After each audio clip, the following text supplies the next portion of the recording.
Ebighị kibo, Chukwu ebighị kibo, onye amamihe kibo, ebighị nara ekene.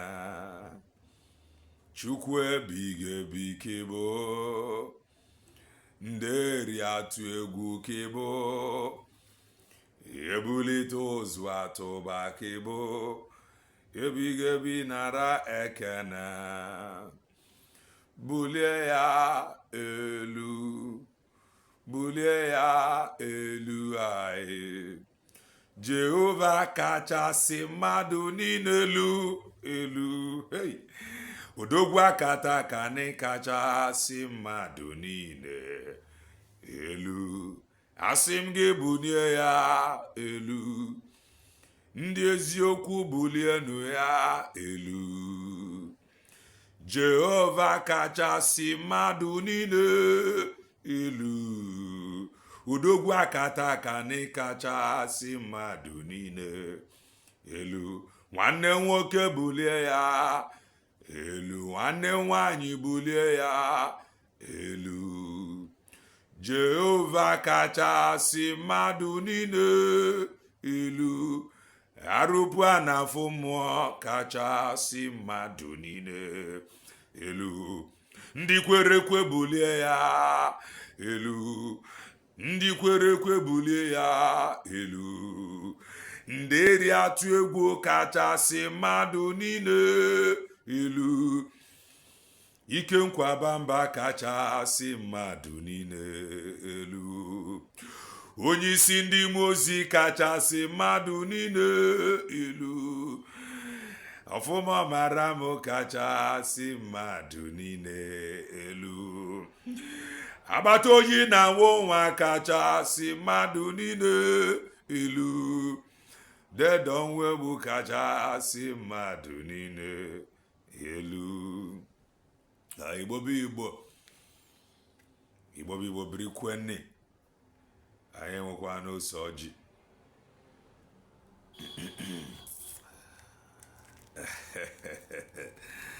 Ọtụtụ ọma ihe ọma mgbede ọma depending your time zone. Anyị ya dịka echi. Maka na echi adịghị agwụ agwụ ka anyị na-agwa gị. Ọ bụ na isi onye bụ. What are you waiting for? Click the like button, subscribe, comment, share. If anyị na-ekwu na nke ikpeazụ onye elu.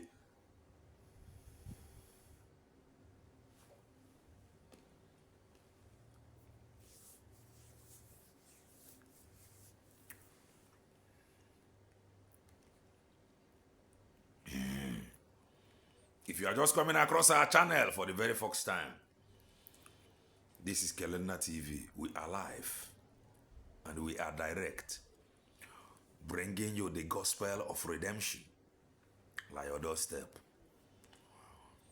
Eziokwu nke Chineke ka anyị na-ewetara gị. If I na-eme common sense. The reason abụrụ na ịmara ife no ịmụ ife kala anyị mana ife mana nwale ife ị na-echefu ntị ọ dịkwa ọ maka ya ka anyị ji wee nọdụ.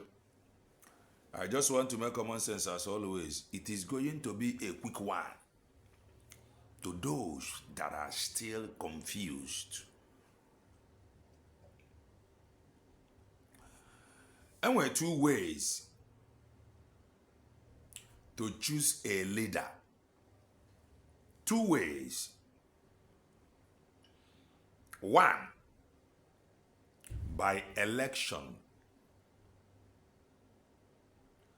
Two, by appointment. This is the two known way for a leader to emerge. Omaka emele anyị. Omaka emele gị kwụ n'eziokwu. I want to read out something to you. Key points to remember.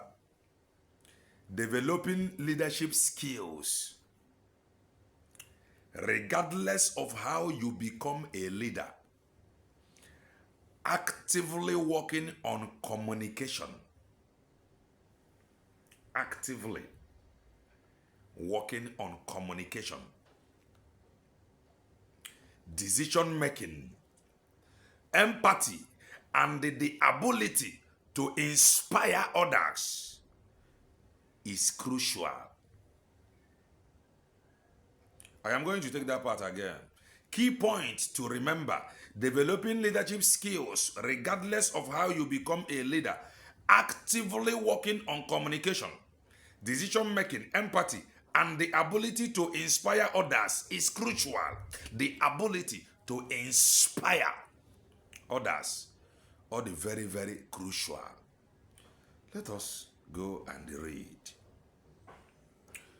By two primary ways to become a leader are by being appointed or formally designated to a leadership role, such as through promotion, and by emerging as a leader within a group through demonstrating strong skills and initiatives where no formal leader is established. Essentially, being appointed and emerge as leader. This occurs when someone is chosen by an authority figure to take on a leadership position, often based on their experience, qualification, or potentials. Ekwurekwu skills, kwuokwu motivate. You got to go now.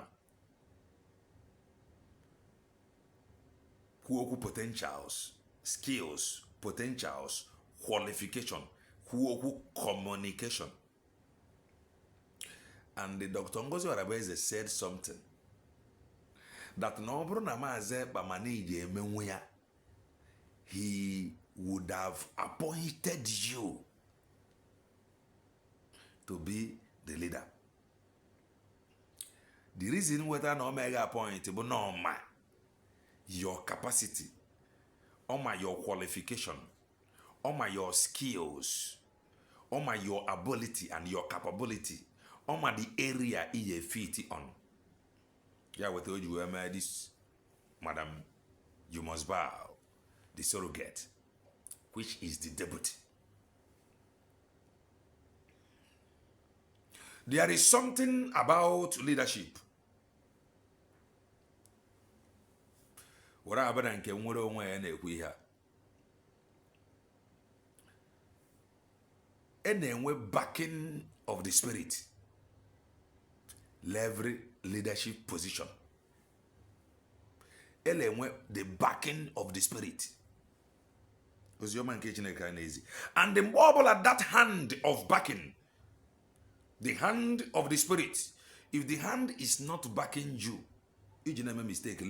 And there are two ways to attract that backing of the spirit. One, ije mentor, ije atari ya afufu, ije atara that leadership afufu, ije atari ya afufu. Maazị Nnamdi Kanu tara ya afufu, kana kwa atari ya afufu na-eje. Maazị Ekpa tara ya afufu, kana atakwa di afufu na-eje. By that afufu tara, after ka iji Maazị Nnamdi Kanu, he was accepted by our people. And the spirit and the backing of our ancestors rested upon him. Obidogaba. Mbobra where the backing, what he don't speak before. So every leader with the backing of the spirit, especially in this struggle, onye nke anaghị position onwe ya as acting ka mmụọ na-aba here. The spirit of Maazị Ekpa is backing Ngozi Orabeze that he said or he instructed to become his surrogate. The spirit of the prophet dwells with the prophet. So the spirit of Maazị Ekpa is with Ngozi Orabeze. Something happened in the Bible. ihe ọbụla ị na-eme ije enwe the backing of the spirit, ije enwe the back, and na-eme ya merit. Ada na ịtara ahụfụ, ị ga-atarịrị ya ahụfụ before you merit ya the backing of the spirit, the backing of the ancestors, the backing of ndị bany. Mama, got now. Something happened in the Bible.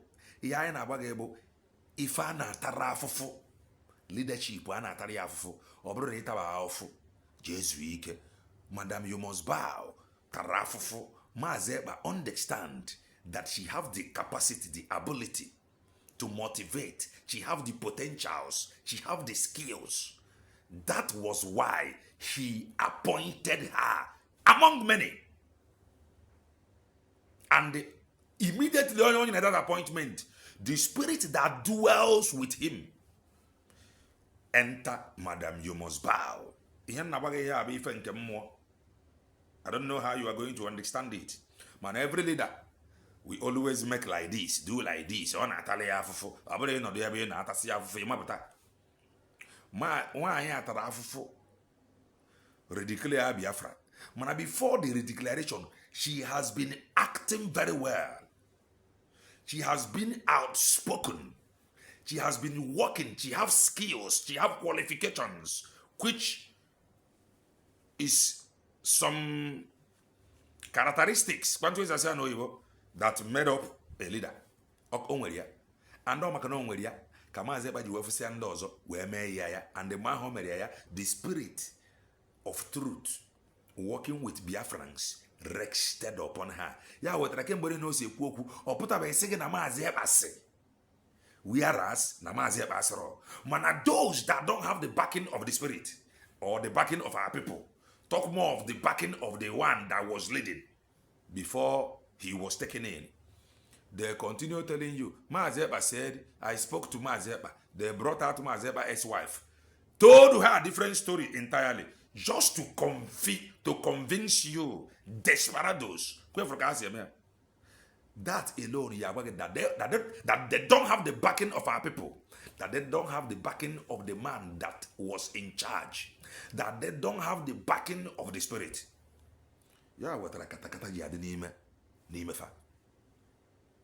Something happened in the Bible in the case of Elijah, and Elisha. Elisha with Elijah, the major prophets. Rugide, or notice here that Elijah will be taken. He quickly ran to him and they asked for double portion.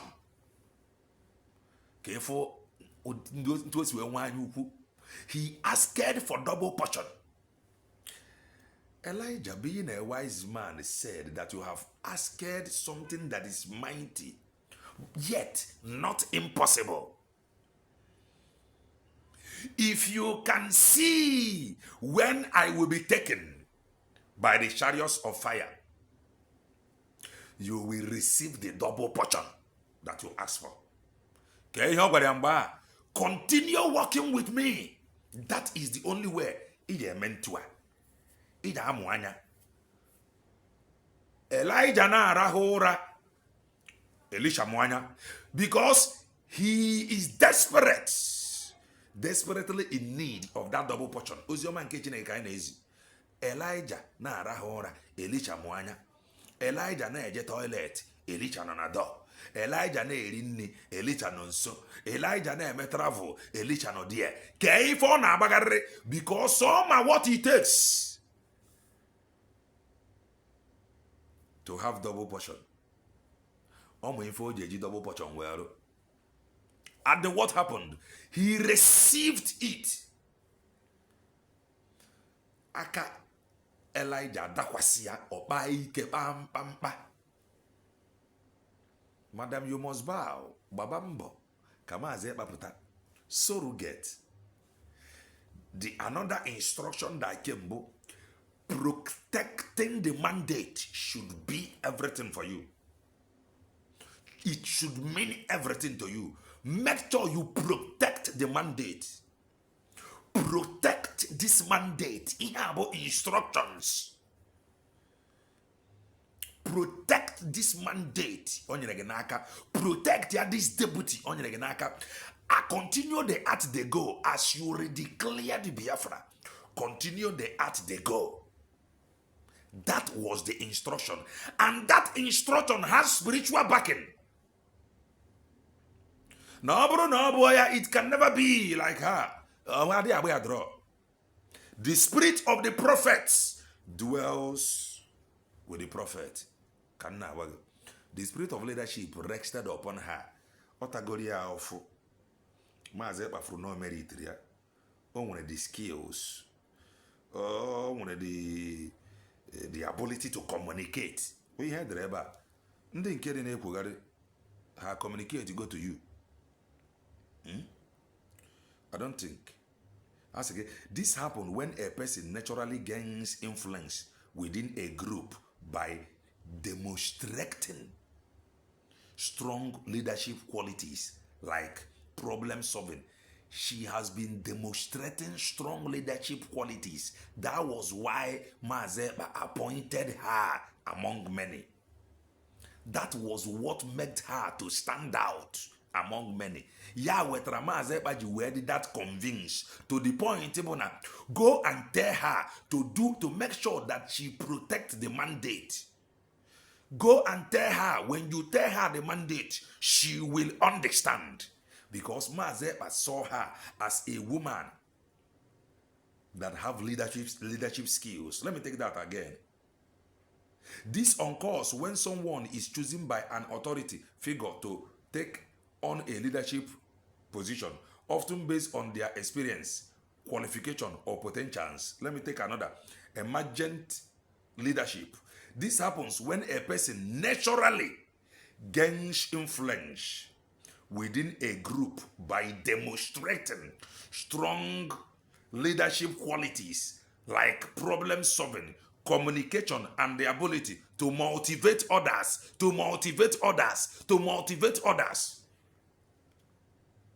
even without formal title, to motivate others. Let me take this part again. This happens when a person naturally gains influence within a group by demonstrating strong leadership. This woman has been demonstrating strong leadership right from Mazepa here. Yeah, with Reggie, we have no problem like Germany. Mazepa sent her to Germany. And when she returned with her report, unbiased report, the Pastor Rose that was pushed out by the gangsters planted in Germany to overthrow her after Dr. Ngozo Rabeze visit on Germany. She delivered her unbiased report to Mazepa. Mazepa looked at that her report and they reinstated Pastor Rose in Germany. So she has been displaying leadership qualities, leadership skills, problem solving capacity.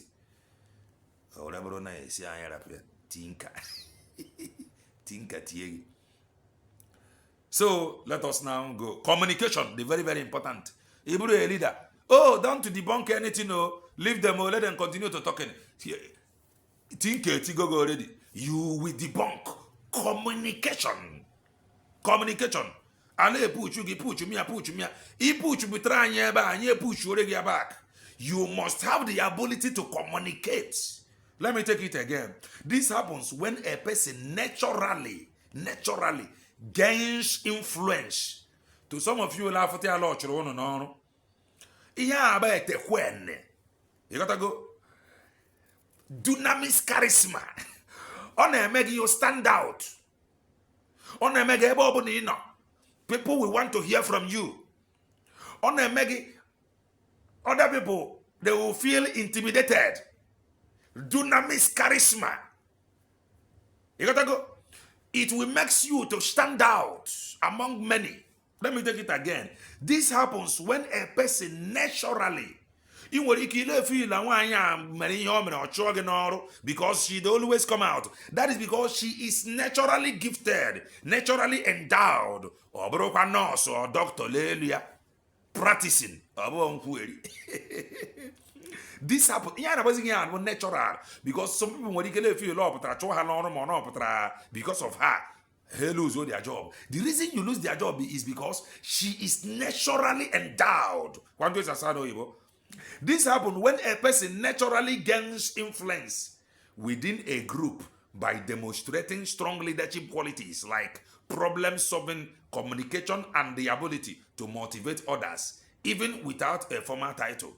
Nti odekwa ozioma nke Chineke anyị n'ezi anyị tụwa asị obu anyị eke. Awefere nye da woman ji we bro chikinchi by sepenyi pa. So abede ma yeleku. She is naturally gifted.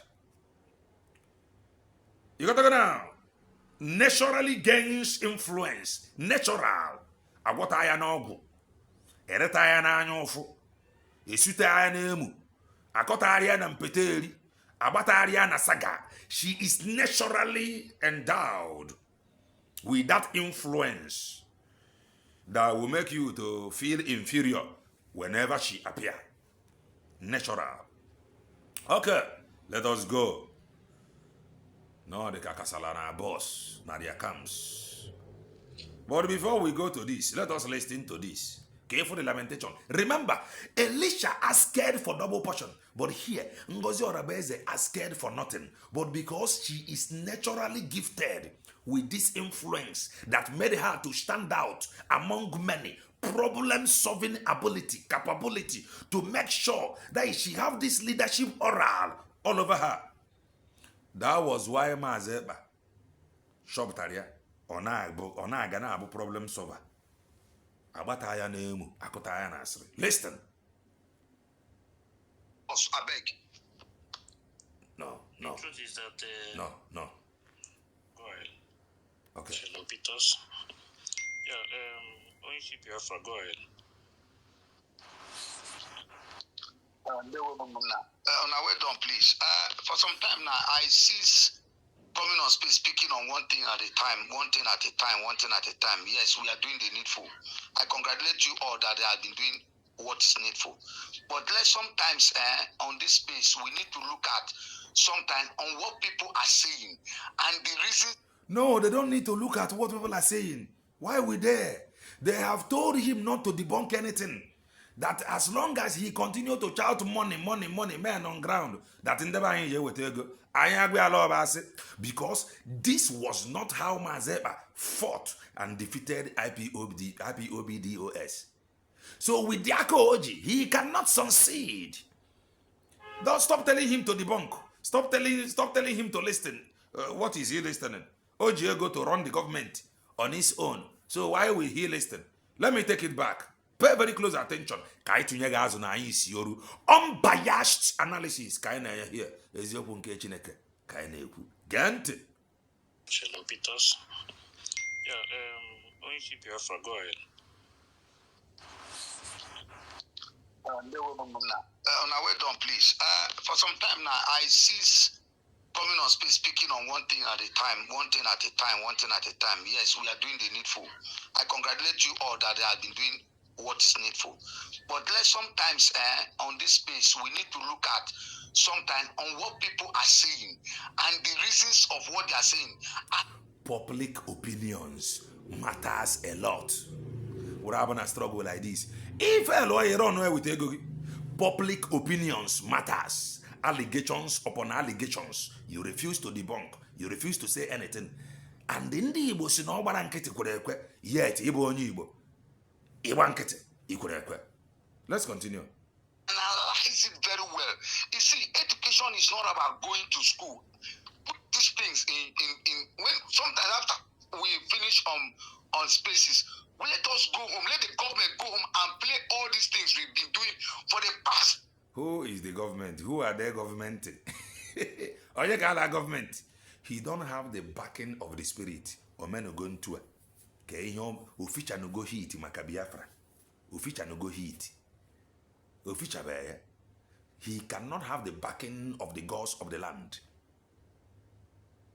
Or also let 100 years for the fact no me into ancestors aka Biafra Amaria Under every moment to Bunda aka Biafra ma ancestors ma ndị mmụọ mara olufa ndị mmụọ ma na fa emego ntu maka the struggle on the abụ ndị ya achị 5 years or the past 3 years and analyze many of them and see where we are making errors unknown to us. It's just like what Sister Helen is saying. You see, Simeon, our Prime Minister, will not give order again now where he's on detention. You have to be dragging the woman out. Let the ex-wife continue speaking. Can we find a who? Can give the woman his order again? There are another man standing on his behalf. Which on whose behalf? Well, I have made a mistake and took it back. On whose behalf? Point to add on whose behalf? Let's continue. Let us go home. Let the government go home and play all these things we've been doing for the past 5 years or the past 3 years and analyze many of them and see where we are making errors unknown to us. It's just like what Sister Helen is saying. You see, Simeon, our Prime Minister, will not give order again now where he's on detention. Did he give order for you people to do election and appoint another leader? He did not. Did he give order for you people to raise memo after 2 days he was taken in? The answer is no. Did he give any of you order to redeclare Biafra in Finland? The answer is no. You are not in the government. You are on your own. Because when say I fall back, ever I know already, like United States of Biafra, say I fall out of bridge. Tinker. You people are not with the government. Another man standing on his behalf, which need, take the word, which need to make a law or a command on what is happening right now. If this woman standing on this ground, making all the comment and are still using things that are related to the government, and the government has a embassy because those. You need to go and Google surrogate, the meaning of surrogate.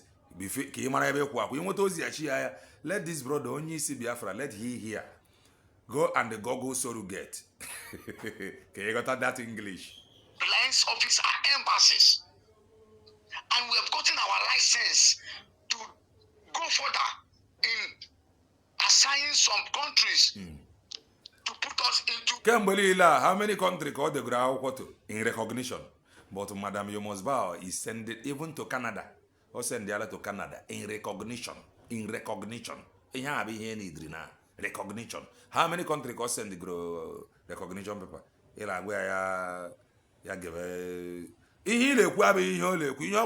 Money. With ego men on ground. Even have it is law men on ground. He defeat here. How mapatazie with shatter. A defeat where hala chatter. How was the saga, complete saga. Or the Kele defeat as a saga, Hebrew apa. Or the Kele defeat Hadia. How mapatazie how Omonia Hana Kocha. That is how confused they will continue to be. Let's continue. Some places there are men who are doing their work. Therefore, they should do what is needful. And what is not needful, which Biafrans know that this man is not contributing to any BLE, but she's making you understand that even you. How do you know that the woman is not contributing? How do you know? How are you sure that men on ground don't know her? How are you sure that that she don't have anything, she don't know anything about men on ground? How do you know? How do you know that when Mazepa was here, that Nkere actually have a contact of men on ground? If not that he stylishly, that that was why I had to wear poor gang with Ndene men on ground. Someone I got here. Who are saying you're contributing to BLA? What are you doing? You guys are doing nothing. Nobody's giving command. Nobody's giving any fucking command. How do you know that they are not giving command? Okay, for the problem. How do you know that your PM is not giving command? Your acting PM may be giving command and you don't know. How do you know? But you say that he have contact with men on ground. Lawyer about everything. Lawyer about contact with men on ground. And you are here saying that he is commanding nothing. He is not giving instruction. The truth of the matter, on ground nwere ka ọ dị now. Mgbadaba anyị nwere ka ọ dị. Mgbadaba anyị nwere ka ọ dị. Ọkwa onye gbapụta n'afọ ya ịpụtara n'afọ gị ka m na-agwa gị. So mgbadaba anyị nwere ka ọ dị. So ị na-efeel command ị nọrọ n'aka ọ bụrụ na ị nọ on ground isepụta isi ga command ya gịnị ifu ka ọ dị ifu ka o si adị. Mgbada ụlọ mere ka ọ dị. Anambra nwere ka o si wee dị. And Anambra state government ekwuo na ya eburu onye ori ngị wa. Can you imagine the evil that men do?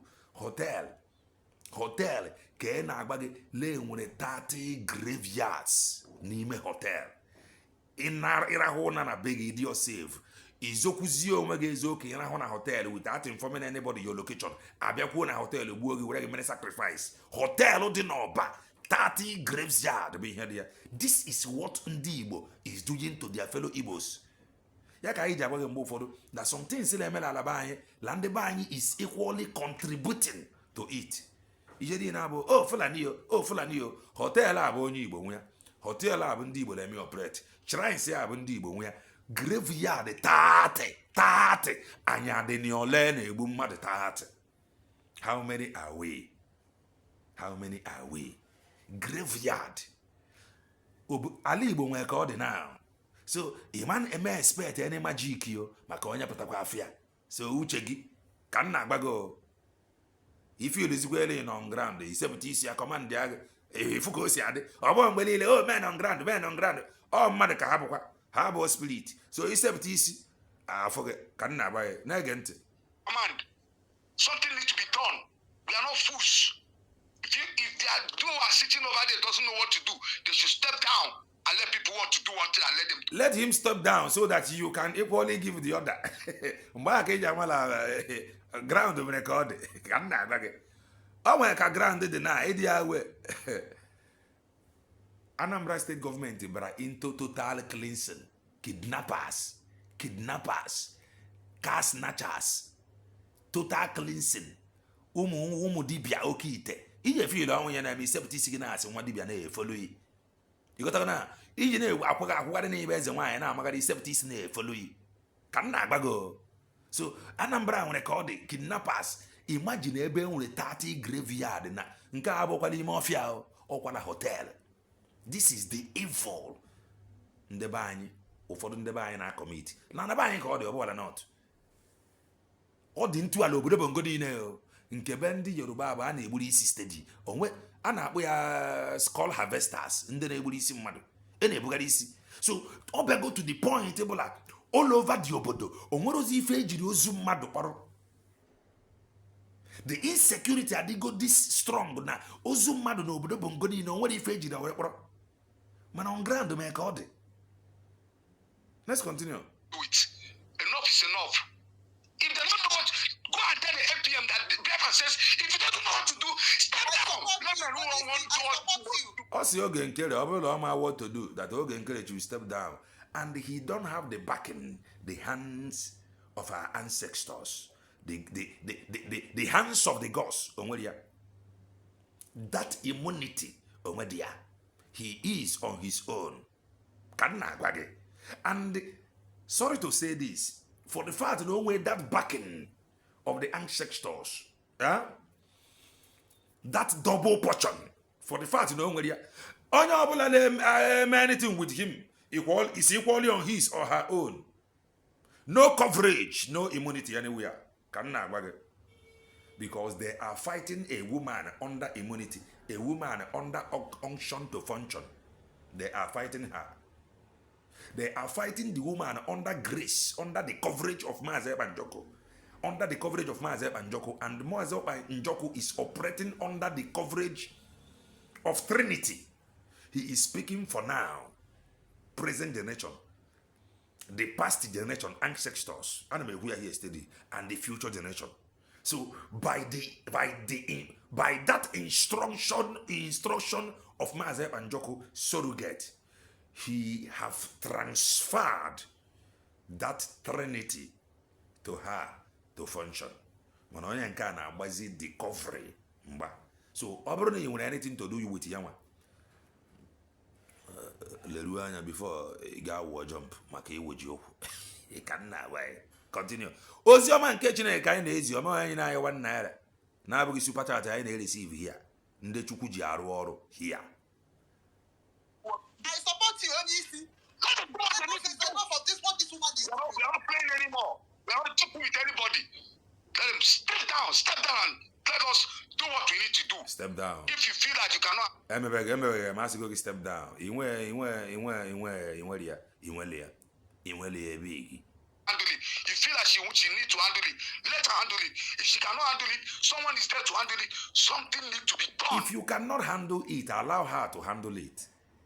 Maka onwe the backing, the instruction from a man that I said that is operating with Trinity, pass that instruction. Automatically it becomes law. Enough is enough. Thank you very much. If they have told me that they cannot publish a text message, but this woman is using that text message to be ruling her own cabal. And you did not want to ask them, why are they not publishing the same text message? They just caged your mind. Why are they not publishing the message? Why is it only Dr. Ngozi Orebeze that is publishing the message? That is because the message is against them. If it is not against them, let them publish it. Let them publish it. He can tell you that he spoke with Mazepa for 30 minutes, but ordinary text message he cannot publish. He can go as far as bringing Mazepa's ex-wife, telling you how he told Ngozi Orebeze, he put it on social media, you believed, but they don't want to share text message to you.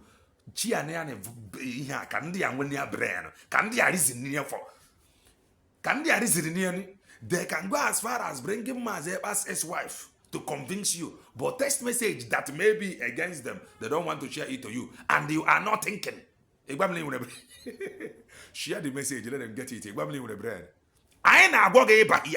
I na your brain, your medulla. Oh my gosh, where is he? He told you that they don't want to share anything, but he can tell you that he spoke with Mazepa for 30 minutes. He can go as far as bringing Mazepa's ex-wife to come and speak to you, to convince you on why you must fall back. I don't know.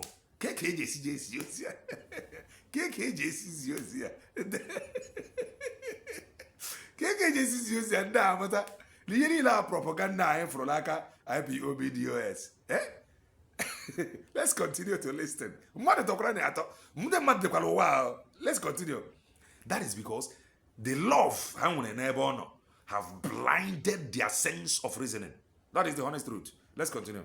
What kind of thing is this one? What kind of thing is this one? What the Kamolu one here? What the Kamolu no Chicago? What kind of thing is this one? Now, not be juju be that.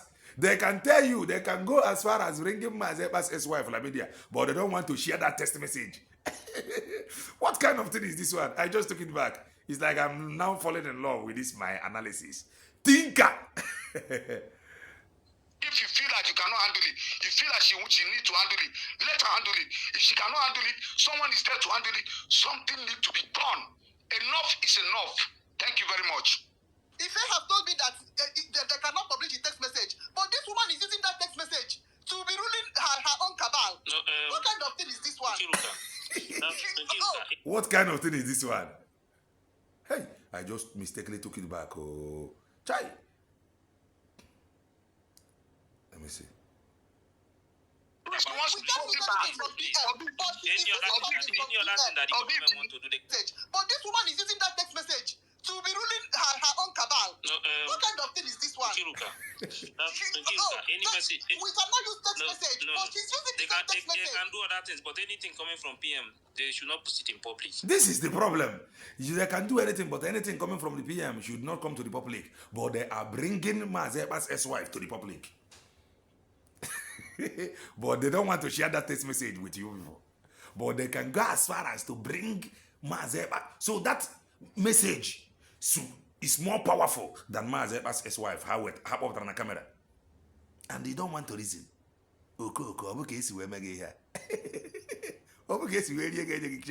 Let's continue. What kind of thing is this one now? But this woman is using something coming from PM now. We are not posting anything from PM. Forget Which about wants it. to post it back. ihe a bụ ebe a nụrụ ekeji their mind. Madam gbaa ọtọ, madam you must bow, bring it out. Ka ha zọba onwe fa azọba. There is confusion already in their midst. That is because they don't have the backing of the Trinity. They don't have they are not taking any instruction from Mazeba. Ihe ọbụla ha na-eme ebe a, ha na-emere onwe ha. Continue. Any other thing that the government want to do, they can do it. But anything coming from PM should not come in public. But you can bring PM's family to the public.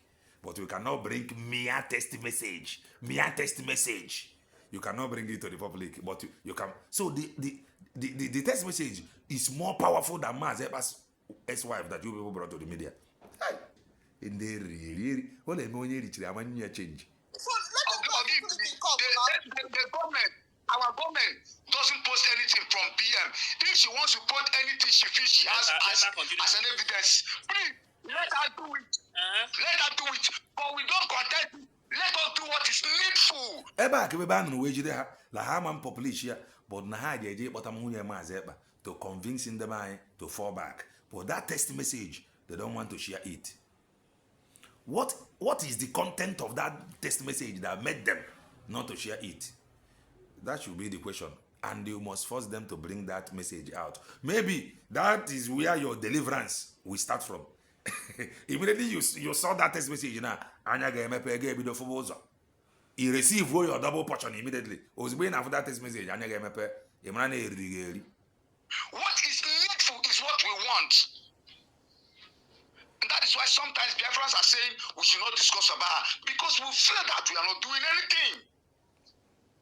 If one thing can be done, one thing, just one thing, let her provide the evidences of her using just ordinary logos. Then we'll give her the go ahead. She doesn't provide it. Let them be put on check. Are they not staying abroad? We that is staying in homeland here, they are pushing us. What about you people abroad? Oh, on your kind of homeland. Homeland. Let's continue. Something needs to be done. Something needs to be done. Let the government listen very carefully. If they don't know what to do, let them go and play all the steps you have been playing every day and stop playing with us. I beg. The truth is that some of all these people making all this noise. Let us hear the second part. Before I chikota. Everybody wake up. That there is the BLA. Are we playing? We were declaring that what were we saying? All of us were saying refund. Make Nigeria feel the pain, and then people are talking, selling. You don't. How are you deliberating what she's saying or what? Let there be actions in the land. The men will start funding. If they start funding, they start action from in 1 week. See where that money will be coming out. Okay, he want them to start action before the fund come. Yeah, but I suspect is here suspect. Nega my account like for that reason. Now I'm until action video. And action video now we record because on SFTC afia. I am there kwa action no, ije memukwa action no. Mana leru anya before ga maputa. Ijikwele maka ihe a na-ekwogara na social media ebe a were tii isi n'ife mara isi ya uche go ọkwa gị on ground uche go ọkwa gị kwa freedom fighter amakwa lerukwa anya. Let's continue. Hey, I just mistakenly took it. Let there be actions in the land. The men will start funding. If they start funding, they start action from in 1 week. See where that money will come. No action, no money. That is it. I mean that. Men are keeping quiet because there's no reaction. Onwe ka obodo dị. So you need the money. Ka erigodi nke bụ nni. Ịgatago. Need ego ka erie nni. Dozikazi ya ihu ọrụ. Ịgatago. We are Biafrans. We have common sense. People should understand that very well. If there is action in 1 week, I tell you the gospel truth, you will see that you won't get men to come and fund. Oh yes, sorry, can I say something? Yes. I think he have the control of men on ground. That is what he told you. That was why they were shouting money. What is holding the action? Is it that he don't have the contact of men on ground again, or men on ground are not obeying him again, or there is no fund for men on ground? Yeah, about Juju that is begging for an answer. Oh, where they kill you, Mezio, you understanding. Now, has a choky cabiama. He say.